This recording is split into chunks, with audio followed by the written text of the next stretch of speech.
পাইকানত আৰক্ষী আৰু উচ্ছেদিতৰ মাজত সংঘাত হল কিয় অসম আৰক্ষীয়ে আৰম্ভ কৰিছে তদন্তৰ বাবে ৰাহুল গান্ধীক তলব কৰিব পাৰে অসম আৰক্ষীয়ে প্ৰয়োজনত জেৰাৰ সন্মুখীন হ'ব পাৰে AICCৰ সভাপতি মল্লিকাৰ্জুন খাৰ্গেও ছয়গাঁৱৰ সভাত কংগ্ৰেছী নেতাই কৰা উচতনিমূলক মন্তব্যৰ ফলতেই এই ঘটনা সংঘটিত হোৱাৰ অভিযোগ মুখ্যমন্ত্ৰী ডক্টৰ হিমন্ত বিশ্ব শৰ্মাৰ আগদিনাখন ৰাহুল গান্ধীয়ে মিটিং দিলে ৰাহুল গান্ধীৰ মিটিং শুনিবৰ কাৰণে গোৱালপাৰাৰ পৰা মানুহ আহিলে যে জিলা পৰিষদৰ সদস্য এগৰাকীও আছে কংগ্ৰেছৰ ৰাতি তেওঁলোকে পাইকানৰ মানুহক উত্তেজিত কৰে আৰু ৰাতিপুৱা তেওঁ ফৰেষ্ট ডিপাৰ্টমেণ্টৰ মানুহখিনিৰ ওপৰত তেতিয়া তেওঁলোকে জপিয়াই পৰে যে ৰাহুল গান্ধী আৰু খাৰ্গেৰ প্ৰভোকেটিভ ভাষণৰ ইয়াত ইম্পেক্ট আছিল নেকি থাকিলে আমি তেওঁলোককো মাতিব লাগিব পিছত কিছুদিন পাছত উৰিয়াম ঘাটত চলিব উচ্ছেদৰ সময়ত উৰিয়াম ঘাটতো পাইকানৰ দৰে অপ্ৰীতিকৰ পৰিস্থিতিৰ উদ্ভৱ হ'বনে নহয় সেয়া নিৰ্ভৰ কৰিব কংগ্ৰেছৰ ওপৰত কংগ্ৰেছে উচতনি দিলে সংঘাত হ'ব উচতনি নিদিলে শান্তিমতেই চলিব সকলো প্ৰতিটো উচ্ছেদত কংগ্ৰেছে উচতনি দিয়াৰ অভিযোগ আনি মুখ্যমন্ত্ৰীয়ে ক'লে ৰাহুল গান্ধী যদি সিদিনাখন নাহিলহেঁতেন তেতিয়ালে ফায়াৰিঙো নহ'লহেঁতেন গুলীকাণ্ডও নহ'লহেঁতেন উত্তেজিতটো কৰাৰ কাৰণে উত্তেজিত হ'ল না মানুহখিনি গৰুখুটিটো একেটাই ঘটনা হৈছিলে গতিকে এইটো পেটাৰ্ণ কাৰণ এওঁলোকে বহুত পেপাৰ টিভি পঢ়ি থকা মানুহ নহয় কোনোবাই গৈ উত্তেজিত কৰি দিয়ে উত্তেজিত হৈ যায় এতিয়া মই মোৰ মানুহখিনিৰহে দায়িত্ব ল'ব পাৰিম কংগ্ৰেছে কৰিব নে নকৰিব উত্তেজিত আৰু উত্তেজিত কৰিলে কোনোবা উত্তেজিত হ'ব নে নহ'ব এই কথাটোতো মইতো কৈ থ'ব নোৱাৰিম আপোনালোকক লামডিঙত কেনেদৰে বহে বেদখলকাৰী উৰিয়াম ঘাটত কেনেদৰে দখল কৰা হৈছিল বনাঞ্চলৰ হাজাৰ হাজাৰ বিঘা ভূমি ভিডিঅ'যোগে ব্যাখ্যা মুখ্যমন্ত্ৰীৰ একোজনে উৰিয়াম ঘাটত মাটি দখল কৰি থৈছে 500 বিঘা 300 বিঘা নগাঁও আৰু মণিপুৰৰ পৰা আজি 12 ঘৰ মানুহ আহিছে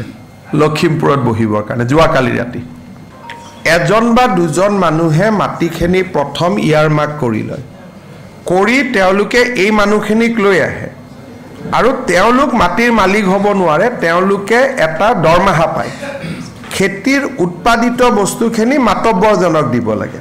এইখন এখন আছিলে অভয়াৰণ্য এটা আপোনালোকে চাওক ইমান ডাঙৰ তামোল খেতি কৰি পেলালে অসমত কতো ইমান ডাঙৰ তামোল খেতি নাই অৰণ্য আছিলে অৰণ্যখন কাটি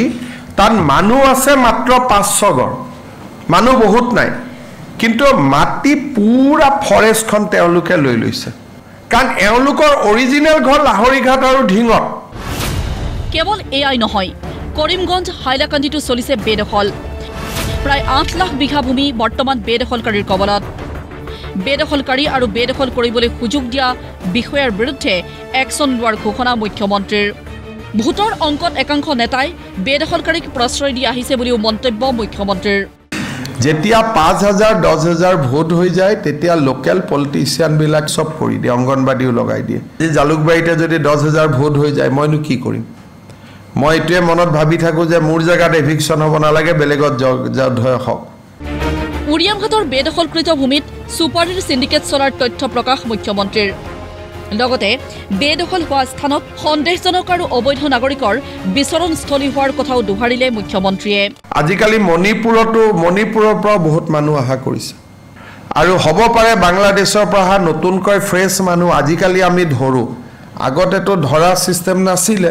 হয়তো মাতব্বৰ বিলাকে ইয়াত কাম কৰিবৰ কাৰণে লৈ আহিছিলে হেকাৰণে বহুত মানুহে মাটি পিছত ক্লেইম নকৰেতো মানুহবোৰ নোহোৱা হৈ যায় ইয়াতে তেওঁলোকে সুপাৰি বনায় মাইনমাৰৰ সুপাৰিটো ইমানলৈকে আহি ইয়াতে আমাৰ অসমীয়া সুপাৰি লগত মিক্স কৰি দিয়ে পাইকান কাণ্ডৰ পুনৰাবৃত্তি নহ'বলৈ সষ্টম চৰকাৰ পাইকানত উদ্ভৱ হোৱা পৰিস্থিতিৰ পাছতেই নিয়োগ কৰা হৈছে ৰেপিড একশ্যন ফ'ৰ্চ কেন্দ্ৰীয় চৰকাৰে গোৱালপাৰাত নিয়োগ কৰিছে ৰেপিড একশ্যন ফ'ৰ্চ লগতে বৃহস্পতিবাৰে সংঘটিত ঘটনাৰ সৈতে জড়িত 10 জনক গ্ৰেপ্তাৰ আৰক্ষীৰ সামাজিক মাধ্যমযোগে মুখ্যমন্ত্ৰী আৰু অসমীয়া লোকক ভাবুকি দিয়া হাছানুৰ আলীকো গ্ৰেপ্তাৰ ইফালে সংঘাতৰ সময়ত আহত হোৱা কাছিমুদ্দিন শ্বেখ আমিৰ হামজা বৰ্তমান GMCHত চিকিৎসাধীন ব্যুৰো ৰিপৰ্ট প্ৰতিদিন টাইম